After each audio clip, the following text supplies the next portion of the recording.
दोस्तों आज हम आपको एक ऐसे मुल्क की सैर करवाने जा रहे हैं जिस मुल्क में रात तो ना होने के बराबर ही होती है। वैसे तो मुल्क का नाम ग्रीनलैंड है, मगर मुल्क के 90% हिस्से में तो सिर्फ बर्फ ही बर्फ और झीलें ही होती हैं। मेरे ख्याल में तो इस मुल्क का नाम ग्रीनलैंड नहीं बल्कि व्हाइट लैंड होना चाहिए, क्योंकि हरियाली और सब्जा तो कोई ज्यादा नहीं इस मुल्क में, मगर मुल्क है बहुत खूबसूरत। इस मुल्क में मछलियों की सबसे ज्यादा स्पीशीज पाई जाती हैं, और अगर इंसानों की बात की जाए तो इस मुल्क में इंसान आपको दूर दूर इलाकों में और बहुत ही कम नजर आएंगे, क्योंकि रकबे के लिहाज से ये मुल्क बहुत बड़ा है और दुनिया में 12वें नंबर पर आता है। मगर मुल्क की आबादी सिर्फ 56,000 है। जी हाँ दोस्तों, सिर्फ 56,000। है ना हैरानी वाली बात। दोस्तों इस मुल्क का नाम ग्रीनलैंड जहन में रखते हुए हरगिज ये मत सोचिएगा कि यहाँ बहुत ज्यादा हरियाली और खूबसूरत पौधे होंगे, बल्कि जितनी इस मुल्क में बर्फ है मेरे ख्याल में तो इस मुल्क का नाम व्हाइट लैंड ही होना चाहिए था। मगर रुकिए दोस्तों, आपको बता ही देते हैं कि इस मुल्क का नाम ग्रीनलैंड आखिर क्यों है। इस मुल्क का नाम ग्रीनलैंड इसलिए है कि ये मुल्क खुशहाल है और मुल्क में बहुत सारे लोगों के आकर बसने के लिए ग्रीन सिग्नल भी है। दोस्तों यहाँ की आबादी बहुत कम है और यहाँ की हुकूमत चाहती है कि ज्यादा से ज्यादा लोग यहाँ आकर मुल्क को मजीद आबाद करें, और इसीलिए तो इस मुल्क को ग्रीनलैंड यानी कि दी लैंड ऑफ पीपल्स कहा जाता है। आपको बताते चलें कि वैसे तो ये मुल्क नॉर्थ अमेरिका में वाक़या है और एक बार अमेरिका ने इसे खरीदना भी चाहा, मगर ऐसा मुमकिन ना हो सका, और 18वीं सदी से लेकर अब तक ये मुल्क यूरोप का हिस्सा है। मुल्क का कानूनी निज़ाम भी अपना है, मुल्क खुद मुख्तार है, लेकिन यहाँ पर डेनिश बादशाहत की सरपरस्ती भी है। बर्फ से घिरे हुए इस मुल्क के बॉर्डर एरियाज में अटलांटिक ओशियन के अलावा आइसलैंड, कनाडा और नॉर्वे मिलते हैं। ज़मीनी लिहाज से नॉर्थ अमेरिका में होने के बावजूद यहाँ के लोगों का रहन सहन बिल्कुल यूरोपियन यूनियन की तरह है। दोस्तों ये आपके लिए ज़रूर मज़े की बात होगी कि ग्रीनलैंड दुनिया का वाहिद ऐसा मुल्क है जहां गर्मियों में भी गर्मी नहीं होती और कई दिनों तक सूरज भी नहीं ढलता। अगर आप रात के 12 बजे भी आसमान को देखेंगे तब भी आपको सूरज चमकता नजर आएगा। वैसे अगर हमारे लोग यहाँ चले जाएं तो शुरुआत में इनको तो पता ही नहीं चलेगा कि सोना कब है और मुल्क में काम किस वक्त करना है। इसके अलावा दोस्तों आपको बताते चलें कि ग्रीनलैंड का कैपिटल सिटी न्यूक है, जिसमें मुल्क की तकरीबन 38% आबादी रहती है। न्यूक में 18,000 लोग आबाद हैं। दोस्तों इंसानों की ये सेटलमेंट हमारे मुल्कों के लिहाज से तो किसी बड़े कस्बे या बड़ी सोसाइटी की आबादी के बराबर होगी।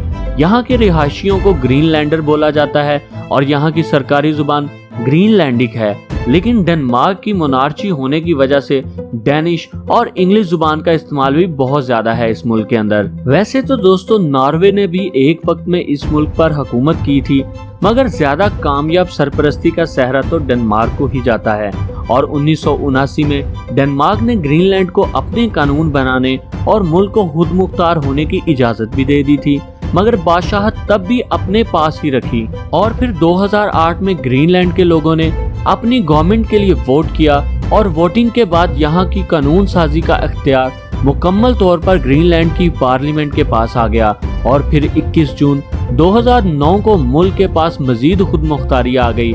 मगर अभी भी दोस्तों इस मुल्क में डेनमार्क का इंटरफेरेंस है, और ये बात तो आप लोग जान ही चुके हैं कि मुल्क की आबादी तो कम है और इसी वजह से मुल्क की पार्लिमानी नुमाइंदे भी सिर्फ 31 हैं। जी हाँ दोस्तों, सिर्फ 31 मुंतखब नुमाइंदे मुल्क के कानून को बनाते हैं। आपको ये जानकर भी थोड़ी हैरानी होगी दोस्तों कि ग्रीनलैंड दुनिया का वाहिद ऐसा मुल्क है जहाँ कोई रेल सिस्टम मौजूद नहीं, और यहाँ के लोग एक जगह से दूसरी जगह जाने के लिए ज़्यादातर बोट्स का इस्तेमाल करते हैं, क्योंकि इस मुल्क में रोड्स भी बहुत कम हैं और बर्फबारी इतनी ज़्यादा होती है कि यहाँ पर गाड़ियाँ चलाना मुमकिन ही नहीं हो पाता। ना सिर्फ ये बल्कि हम आपको इस डिफरेंट मुल्क के बारे में और भी बहुत सारे अजीब और नए फैक्ट्स बताएंगे। मगर दोस्तों वीडियो में मजीद आगे बढ़ने से पहले अगर अभी तक आपने YouTube पर मौजूद हमारे चैनल अदील नासिर को सब्सक्राइब नहीं किया तो पहले चैनल को सब्सक्राइब कर लें और साथ वाले बेल आइकन को भी ज़रूर प्रेस कर दें, ताकि हमारी हर नई आने वाली मालूमाती वीडियो आपको ज़रूर मिलती रहे। तो चलिए दोस्तों वीडियो को शुरू करते हैं। आपको बताते चले दोस्तों ये दुनिया का वाहिद ऐसा मुल्क है जो पेट्रोल की सबसे कम खपत करता है, और वजह यह है कि पूरे ग्रीनलैंड में सिर्फ 30,000 से भी कम कारें हैं, तो तेल कहां डालना है। और बहुत ज़्यादा बर्फबारी की वजह से गाड़ियों का इस्तेमाल भी बहुत कम है और इसी वजह से मुल्क में किसी किस्म की पॉल्यूशन भी नहीं। तो दोस्तों इसका तो फायदा ही हुआ इस मुल्क को। तो क्या ख्याल है दोस्तों, जाना चाहेंगे आप इस मुल्क में? मैं तो ज़रूर जाना चाहूँगा। अगर आप भी जाना चाहते हैं तो कमेंट बॉक्स में ज़रूर बताइएगा। इसके अलावा दोस्तों आपको इस बात का तो पता चल ही गया है कि इस मुल्क में मछलियों की कई स्पीशीज पाई जाती हैं और इन्हीं मछलियों को पकड़कर मुकामी लोग पूरी दुनिया में एक्सपोर्ट करके माहीगिरी के शोबे से ही करोड़ों डॉलर्स कमा लेते हैं। वैसे तो मुल्क में कुछ साल पहले तेल के ज़खायर भी दरियाफ्त हुए हैं, मगर अभी तक ये ज़खायर काबिल इस्तेमाल हालत में नहीं आ सके। मगर इस मुल्क में दूसरे कीमती ज़खायर जैसे कि याकूत पत्थर, एल्यूमिनियम, प्लाटिनियम, यूरेनियम, निकल और तांबा इंतहाई महंगे एलिमेंट्स हैं और ये मादनियात ग्रीनलैंड की आमदनी में तेजी से इजाफा कर रहे हैं। इस मुल्क की इकोनॉमी अपनी थोड़ी सी आबादी के लिहाज से तो बहुत मजबूत है, मगर पूरे यूरोप के लिहाज से कोई खास मजबूत नहीं। इस मुल्क में डैनिश करोने को सरकारी करेंसी की हैसियत हासिल है और एक डैनिश करोन पाकिस्तानी 26 रुपए जबकि इंडियन 11 रुपयों के बराबर है। दोस्तों ग्रीनलैंड का मौजूदा जीडीपी 1.8 बिलियन यूएस डॉलर्स है और इनफरादी सालाना मजमूई आमदनी 37,000 डॉलर्स है। मुल्क में गाड़ियां रोड के राइट साइड पर चलाई जाती हैं अगर खुशकिस्मती से बर्फबारी ना हो तो। इसके अलावा मुकामी लोगों पर फोन से बात करने के लिए गैर मुल्कियों को कॉलिंग कोड के तौर पर +299 असल नंबर से पहले लगाकर कॉल मिलानी पड़ती है, तो फिर कहीं जाकर आप उन लोगों से बात कर सकते हैं। इसके अलावा दोस्तों आपको बताते चलें, वक्त के लिहाज से ये मुल्क पाकिस्तान से 7 घंटे पीछे है, जबकि इंडिया से 7 घंटे और 30 मिनट पीछे है और दुनिया के इस ठंडे बर्फीले मुल्क का इंटरनेट डोमेन नेम .gl है। आबादी तो इस मुल्क की बहुत कम है, मगर जो है इसके 96% अफराद ईसाइयत के फिरके प्रोटेस्टेंट के पैरोकार हैं। 0.2% लोग कैथोलिज्म के मानने वाले हैं और बाकी बच जाने वाले लोग मुख्तलिफ मज़ाहब के पैरोकार हैं। मगर मुसलमान इस मुल्क में बहुत कम हैं, बल्कि शायद कोई 200 या 300 लोग होंगे इस मुल्क में। दोस्तों सुनने में आता है कि ग्रीनलैंड के लोग काफ़ी रोमांटिक होते हैं। कहा जाता है कि जब यहाँ कड़क धूप निकलती है तो सभी लोग अपने घरों के गार्डन में ही रोमांस शुरू कर देते हैं। मज़े की बात तो ये है दोस्तों, यहाँ 8 जुलाई को रोमांस डे नामी एक फेस्टिवल भी मनाया जाता है, जब लोग खूब रोमांस करते हैं और जिंदगी भर अपने पार्टनर के साथ रहने की कस्में भी खाते हैं। क्या आप जाना चाहेंगे अपने पार्टनर के साथ ग्रीनलैंड? मैं तो ज़रूर जाना चाहूँगा। आप भी मुझे कमेंट बॉक्स में ज़रूर बताइएगा अगर जाना चाहते हैं तो। दोस्तों आपको बताता चलूं, अगर आप इस मुल्क में जाएंगे तो ही आपको अंदाज़ा होगा कि ये मुल्क टेक्नोलॉजी में कितना आगे है और लोग कैसे यहाँ इतने मुश्किल हालात में सरवाइव कर रहे हैं। मगर इसी के साथ आपको जंगल के ज़माने की याद भी आएगी जब आप यहाँ जाएंगे, क्योंकि अभी भी लोग यहाँ जानवरों और मछलियों का शिकार करके भूख मिटाते हैं। इसके अलावा आपको इस मुल्क में 90% लोग गोश्त खाने वाले मिलेंगे, क्योंकि इतने ठंडे मुल्क में काश्तकारी और सब्जियों का उगना तो नामुमकिन सी बात ही है। दोस्तों वैसे तो डेनमार्क और ग्रीनलैंड अब अलग अलग रियासतें हैं, मगर इस मुल्क में करेंसी अभी भी डेनमार्क वाली ही इस्तेमाल होती है और जब भी इस मुल्क पर कोई मुसीबत आती है तो डेनमार्क ही सबसे पहले मदद के लिए हाथ आगे बढ़ाता है। दुनिया के इस बर्फानी इलाके के लोग पोलर बियर को नेशनल एनिमल मानते हैं और कैसे भी हालात क्यों ना हो, ये लोग इस खतरनाक जानवर का शिकार बिल्कुल नहीं करते।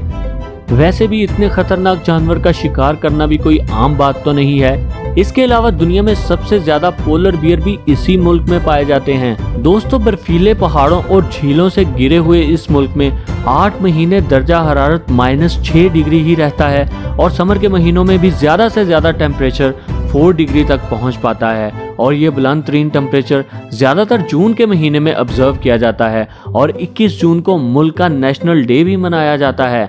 इस मुल्क में रेल सिस्टम और सड़कों का निज़ाम बहुत कम होने की वजह से ज़्यादातर सफ़र बोट्स पर या फिर डॉग कार्ट्स पर किया जाता है। वैसे तो इस मुल्क में इतनी हरियाली नहीं, मगर फिर भी मुल्क में खास नस्ल के 400 इकसाम के फूल भी पाए जाते हैं जो एक्सट्रीम कंडीशंस में भी उगते हैं। इसके अलावा अगर जानवरों की बात की जाए तो रेनडियर, सफ़ेद खरगोश, आर्टिक लूमड़ी और पोलर बियर जैसे जानवर इस मुल्क में आम पाए जाते हैं। दोस्तों अगर आपको ये मुल्क इंटरेस्टिंग लग रहा है तो आप इस मुल्क की सैर के लिए कभी ना कभी जरूर जाइएगा। वैसे तो आप लोग इस मुल्क की सैर के लिए किसी भी वक्त आ सकते हैं, मगर अगस्त के महीने में ये मुल्क किसी जन्नत से कम नहीं लगता, क्योंकि ऊपर हल्का नीला आसमान और नीचे बर्फ ही बर्फ किसी शानदार नज़ारे से कम नहीं होते। वैसे तो दोस्तों ग्रीनलैंड में ठंड बहुत ज्यादा होती है, लेकिन यहाँ के लोग भी बहुत सियाने हैं। ये बिल्कुल जानते हैं कि अपने जिस्म को गर्म कैसे रखना है, इसलिए यहाँ के लोग खुद को गर्म रखने के लिए शराब बहुत ज्यादा इस्तेमाल करते हैं और सेहतमंद रहने के लिए जंगली गोश्त का भी इस्तेमाल करते हैं। इसके अलावा दोस्तों अगर खेलों की बात की जाए तो यहाँ के लोगों को आइस स्कीइंग करना बहुत ज़्यादा पसंद है और हैंडबॉल खेलना भी ये बहुत ज़्यादा पसंद करते हैं। और आने वाले 1-2 साल में हो सकता है कि हैंडबॉल ही इन लोगों की मुकामी खेल भी बन जाए। दोस्तों ये मुल्क वैसे तो पहले ही बड़ा खूबसूरत है, लेकिन यहाँ के लोग अपने घरों को गहरे और डार्क कलर्स के साथ पेंट करते हैं, जो मुल्क की खूबसूरती में मजीद इजाफा कर देते हैं। तो क्यों दोस्तों, है थी ना ये सब मजे की बातें। उम्मीद करता हूँ आपको ये अमेजिंग फैक्ट्स पसंद आए होंगे। अगर आपको ये वीडियो पसंद आई है तो वीडियो को अपने दोस्तों के साथ YouTube, WhatsApp और Facebook पर जरूर शेयर कीजिएगा। और अगर आप चाहते हैं कि किसी दूसरे मुल्क के बारे में भी ऐसी ही खूबसूरत सी वीडियो बनाई जाए तो कमेंट बॉक्स में कंट्री का नाम जरूर लिखिएगा। तो मिलते हैं किसी और वीडियो में, तब तक के लिए अल्लाह हाफिज।